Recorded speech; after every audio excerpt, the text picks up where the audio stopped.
Capítulo 8. Como obter os resultados que deseja. Nem todas as preces são atendidas. Todo mundo sabe disso. Céticos veem nesse fato prova de que preces não funcionam. O que esquecem é que a prece, para funcionar, tem que ser feita eficazmente, com compreensão clara de seus fundamentos científicos. Só então saberemos por que uma dada prece não produziu efeitos e descobriremos um método prático para torná-la mais eficaz. E se você descobre que as preces não são atendidas da forma que deseja? O que fazer então? Você precisa compreender as principais razões de tal fracasso. E elas são: falta de confiança e esforço excessivo. Muitas pessoas bloqueiam o atendimento da prece porque não compreendem claramente o funcionamento da mente subconsciente. Quando sabe como ela funciona, você desenvolve confiança. Você tem que se lembrar de que, em todas as ocasiões em que aceita uma ideia, a mente subconsciente começa imediatamente a executá-la. Com esse objetivo, utiliza todos os poderosos recursos de que dispõe. Esta lei aplica-se, porém, não só às boas, mas também às más ideias. Em consequência, se você usa negativamente o subconsciente, ele lhe trará problemas, fracassos e confusão. Se o faz construtivamente, pode contar com orientação, liberdade de ação e paz de espírito. A resposta correta é inevitável quando seus pensamentos são positivos, construtivos e generosos. Disso se segue, obviamente, que a única coisa que você tem que fazer para evitar o fracasso é conseguir que o subconsciente aceite sua ideia ou pedido. Sinta-lhes a realidade neste momento e a lei da mente fará o resto. Acreditando e confiando, transfira o pedido ao subconsciente, que assumirá o trabalho e o atenderá. Você, no entanto, fracassará em todas as ocasiões em que tentar forçar o subconsciente a fazer alguma coisa. Os resultados que deseja vão se tornar mais distantes e não mais próximos. O subconsciente não se dobra à coerção mental. Ele age devido à sua fé ou aceitação de uma ideia pela mente consciente. O fracasso na obtenção de resultados pode ocorrer pelo fato de você fazer mentalmente afirmações como as seguintes: as coisas estão piorando. Não vou jamais obter resposta. Não vejo solução para isso. Não tem jeito. Não sei o que fazer. Estou muito confuso. Se faz essas afirmações, nenhuma resposta ou cooperação vai receber do subconsciente. Tal como o soldado marcando o passo, você nem vai para a frente nem para trás. Em outras palavras, você não vai a lugar nenhum. Imagine que entra num táxi e dá ao motorista uma meia dúzia de endereços diferentes. Ele ficará inteiramente confuso e pode recusar-se a fazer a corrida. Mesmo que ele tente seguir as instruções, as probabilidades são de que não conseguirá. Onde você acabaria por chegar é puramente especulativo. O mesmo acontece quando você trabalha com os poderes imensos do subconsciente. Você precisa ter uma ideia bem clara em mente. Tem que chegar à certeza de que há um jeito, uma solução para o irritante problema da doença. Mas só a inteligência infinita do subconsciente sabe a resposta. Quando, na mente consciente, você chega a uma conclusão clara, você se decide. E, segundo tua crença, assim se fará. Vá com calma. O proprietário de uma casa cujo sistema de aquecimento pifou durante um período de frio intenso chamou um mecânico para consertá-lo. O homem chegou imediatamente. Meia hora depois o sistema funcionava com perfeição e ele apresentou a conta, $200. O quê? Exclamou chocado o dono da casa. Você não demorou quase nada para consertá-lo? Tudo que você fez foi substituir uma pequena peça. Como é que tem coragem de me cobrar $200 por uma pequena peça que não pode custar mais de 5? O mecânico encolheu os ombros. Só lhe cobrei $2 pela peça nova, disse. É isso que vou pagar por ela. O dono da casa sacudiu a conta diante do nariz do mecânico. $2, berrou. Aqui diz 200. Isso mesmo, confirmou o mecânico. Os outros 198 são por eu saber o que estava errado e como consertá-lo. A mente consciente é o mecânico mestre. O sabe tudo. Ela conhece os meios e processos para curar qualquer órgão de seu corpo. Afirme saúde e o subconsciente saberá o que fazer. Mas fazer isso de modo relaxado é fundamental. Vá com calma. Não crie casos para si mesmo, pensando em detalhes e meios. Decida-se sobre o resultado que deseja. Desperte em si mesmo a sensação de que há uma solução ótima para seu problema, seja ele de saúde, finanças ou relacionamentos pessoais. Lembre-se de como se sentiu após uma doença grave. Não esqueça que a emoção que sente é o detonador de todas as atividades do subconsciente, não como algo que talvez aconteça no futuro, mas que está realmente ocorrendo neste momento. Use a imaginação, não a força de vontade. Obter a cooperação dos poderes do subconsciente não é a mesma coisa que empurrar um obstáculo. Fazer mais força não vai produzir melhores resultados. Em vez disso, visualize o objetivo como atingido e o estado de satisfação que ele produz. Vai descobrir que o intelecto tenta interferir. Esforça-se para descobrir maneiras de resolver o problema e impô-las ao subconsciente. Resista. Esqueça sua habilidade intelectual na solução de problemas. Insista em manter aquela fé simples, infantil, que produz milagres. Imagine-se sem a doença ou o problema. Imagine a satisfação emocional de bem-estar na situação que deseja. Elimine do processo todas as complicações. A maneira simples é a melhor. A imaginação disciplinada produz maravilhas. Uma maneira maravilhosa de obter resposta do subconsciente é pela imaginação disciplinada ou científica. Conforme ressaltamos, o subconsciente é o arquiteto e o construtor do corpo. Ele lhe controla todas as funções vitais.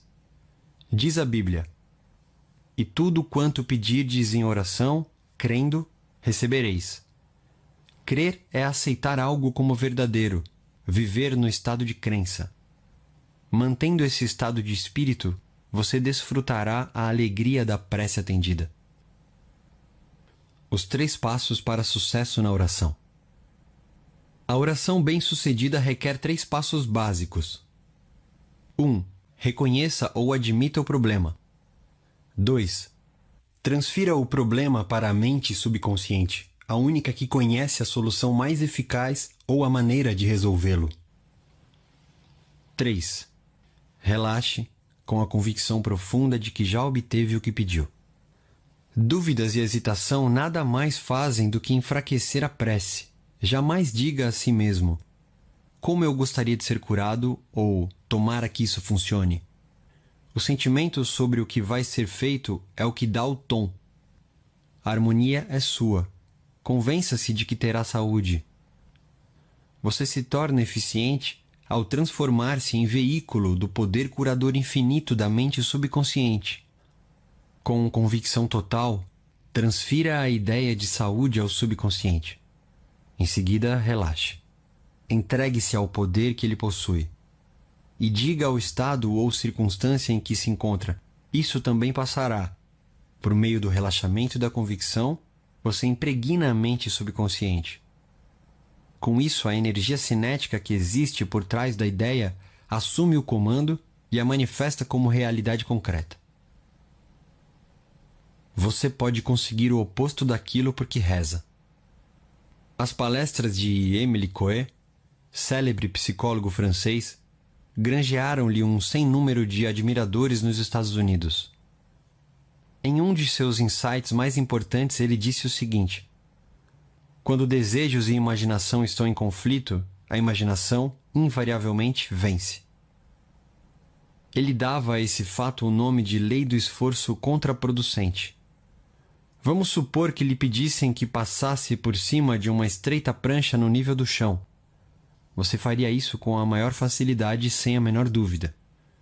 Agora, suponhamos que a mesma prancha se encontrava a 7 metros de altura, entre duas paredes. Você poderia fazer o mesmo? Poderia mesmo? Provavelmente não. O desejo de cruzar a prancha entraria em conflito com a imaginação. Você se imaginaria caindo e se esborrachando no chão. Você poderia querer muito atravessar a prancha, mas o medo de cair o impediria de fazer isso. Quanto mais esforço para dominar ou reprimir a imaginação, maior força você daria à ideia dominante da queda. O pensamento "vou usar minha força de vontade para vencer o fracasso" reforça o pensamento de fracasso. O esforço mental frequentemente leva à derrota autoimposta, criando o oposto do desejado. Focalizar-se na necessidade de usar força de vontade implica enfatizar a condição de impotência. É como você resolver que vai fazer tudo o que puder para não pensar num hipopótamo verde. A decisão torna dominante na mente a ideia do hipopótamo verde, e o subconsciente responde mais à ideia dominante. O subconsciente aceita a mais forte de duas proposições contraditórias. Você, quem sabe, descobre que pensa o seguinte: eu quero cura. Por que não posso consegui-la? Eu me esforço tanto, por que não consigo resultados? Tenho que me obrigar a rezar com mais determinação. Preciso usar toda a força de vontade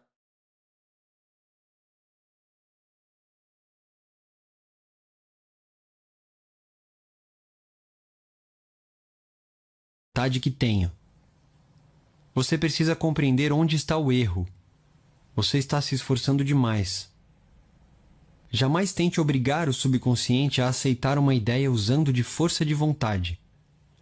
Essas tentativas estão condenadas ao fracasso. Na maioria das vezes, você termina obtendo o oposto daquilo pelo que rezou. A ausência de esforço é o melhor caminho. Já lhe aconteceu alguma coisa como as seguintes? Você vai submeter-se a algum tipo de exame. Investiu muito tempo estudando e recapitulando a matéria. Acha que assimilou bem. Mas quando olha para a folha em branco da prova, descobre que sua mente ficou ainda mais branca. Tudo que você sabia sobre o assunto sumiu. Não consegue recordar nenhum único pensamento relevante.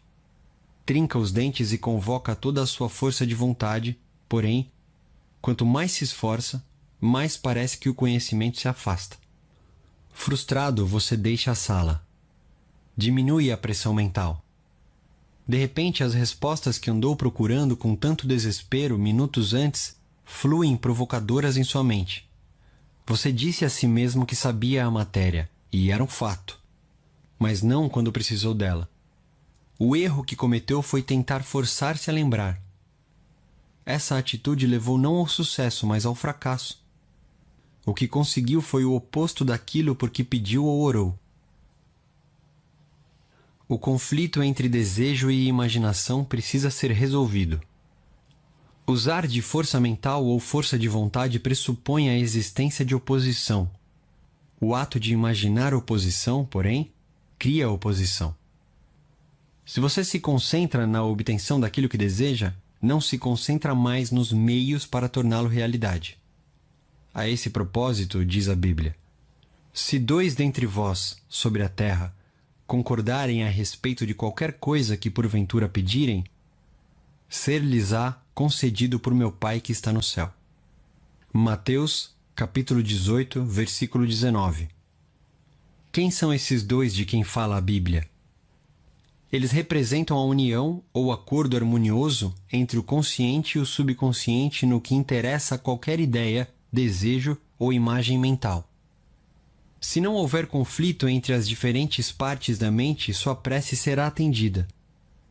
Os 2 que concordam podem representar também você e seu desejo, pensamento e sentimento, ideia e emoção, desejo e imaginação. Evitamos todo conflito entre desejo e imaginação entrando em um estado passivo, sonolento, que reduz o esforço ao mínimo. Na maior parte, a mente consciente submerge quando caímos em estado de sonolência. E a melhor maneira de impregnar o subconsciente é imediatamente antes de dormir. A razão disso é que o mais alto afloramento do subconsciente ocorre imediatamente antes de dormir e pouco depois de acordarmos. Nesse estado, os pensamentos e imagens negativos, que tendem a neutralizar nossos desejos e impedir sua aceitação pelo subconsciente, estão ausentes. Quando imaginamos como atendido o desejo e sentimos a emoção da vitória, o subconsciente providencia para transformá-lo em realidade. Muitas pessoas resolvem seus dilemas e problemas recorrendo à imaginação controlada, dirigida, disciplinada. Elas sabem que tudo o que imaginam e sentem como verdade terá que acontecer. E acontecerá. Uma moça chamada Sarah G. procurou-me, à beira do desespero. Estava metida em um demorado e complicado processo judicial, com adiamentos sucessivos, sem nenhuma luz no fim do túnel. O que ela mais desejava era uma solução amigável do litígio. Suas imagens mentais, contudo, transbordavam de fracasso, perda, falência e impotência. A imaginação prevaleceu sobre o desejo e o processo judicial arrastou-se sem sinal de solução. Por sugestão minha, Sarah colocava-se em um estado sonolento, passivo, sempre que ia dormir, e em seguida passava a imaginar o melhor resultado possível para o problema. Tanto quanto podia, mergulhava em um estado de expectativa confiante. Sabia que a imagem que formasse na mente teria que concordar com o desejo de seu coração. Entrando em estado de sonolência, começou a imaginar, com tanta clareza quanto possível, um encontro com seu advogado depois de resolvido o caso. Ouviu-se perguntando sobre o resultado e escutando-lhe as explicações. E ele repetiu um grande número de vezes. O caso foi resolvido de modo amigável. Foi uma solução que agradou a todos. Durante o dia, quando lhe surgiam na mente pensamentos de medo, ela voltava a imaginar o encontro com o advogado, completo, com palavras e gestos. Visualizava o sorriso do advogado, os maneirismos dele, o tom da voz, as palavras exatas usadas por ele. Fazia isso com tanta frequência, com tanta fidelidade ao roteiro, que os medos eram combatidos antes mesmo de tentarem aflorar a mente. Ao fim de algumas semanas, o advogado ligou e confirmou o que ela estivera imaginando e sentindo como realidade. O processo judicial fora resolvido e ela teve certeza de que a solução era harmoniosa e que podia aceitá-la. E foi isso realmente o que o salmista quis dizer quando escreveu: as palavras dos meus lábios, seus pensamentos e imagens mentais, e o meditar de meu coração, seus sentimentos, natureza, emoção, sejam agradáveis na tua presença, Senhor, rocha minha e redentor meu, o poder e a sabedoria do subconsciente, que pode redimi-lo da doença, da dependência e da pobreza. Salmos, capítulo 19, versículo 14. Ideias que vale a pena recapitular. 1. A coerção mental ou o excesso de esforço representam a ansiedade e o medo que bloqueiam o atendimento de sua prece. Vá com calma. 2. Quando a mente está relaxada e aceita uma ideia, o subconsciente começa a trabalhar para transformá-la em realidade. 3. Pense e planeje ignorando os métodos tradicionais. Saiba que sempre há uma resposta e solução para todos os problemas. 4. Não se preocupe demais com as batidas do coração, o fluxo respiratório ou as funções dos órgãos do corpo. Confie no subconsciente e diga com frequência que a ação divina certa está ocorrendo. 5. Sentir-se sadio promove saúde e sentir-se rico promove riqueza. E você, como se sente? 6. A imaginação é sua faculdade mais poderosa. Imagine o que é belo e saudável. Você é o que imagina ser. 7. Evitamos conflito entre o consciente e o subconsciente quando entramos em estado de sonolência. Antes de ir dormir, imagine repetidamente a concretização de seus desejos. Durma bem e acorde alegre.